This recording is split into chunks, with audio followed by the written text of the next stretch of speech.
सगळ्यांचं हार्दिक स्वागत आहे आपल्या यूट्यूब चॅनलवरती. आशिया खंडात सगळ्यात जास्ती आढळणारं झाड म्हणजेच कडुनिंबाचं झाड, ज्याची पानझड झाल्यानंतर या दिवसामध्ये त्याला एक नवती आलेली असते. कडुनिंबाचे अनेक उपयोग आहे, त्याच्या सालीचे सुद्धा, त्याच्या पानाचे, तसेच त्याला आलेल्या फळांचे. सालींचा उपयोग अनेक आयुर्वेदिक कामासाठी केला जातो. तसेच ज्या व्यक्तींना ताप आले असेल ते कडुनिंबाची सालीचा अर्क करून घेत असतात. पानाचा उपयोग, पाने ही काही व्यक्ती खातात.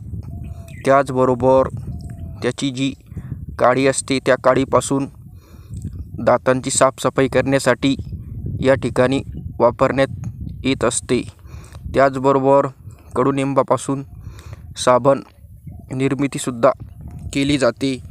असे एक झाड अनेक उपयोगी वेगवेगळ्या कारणासाठी वेगवेगळ्या ठिकाणी वेगवेगळ्या प्रकारे कडुनिंबाचा या ठिकाणी वापर केला जातो. हा व्हिडिओ बघितल्याबद्दल धन्यवाद.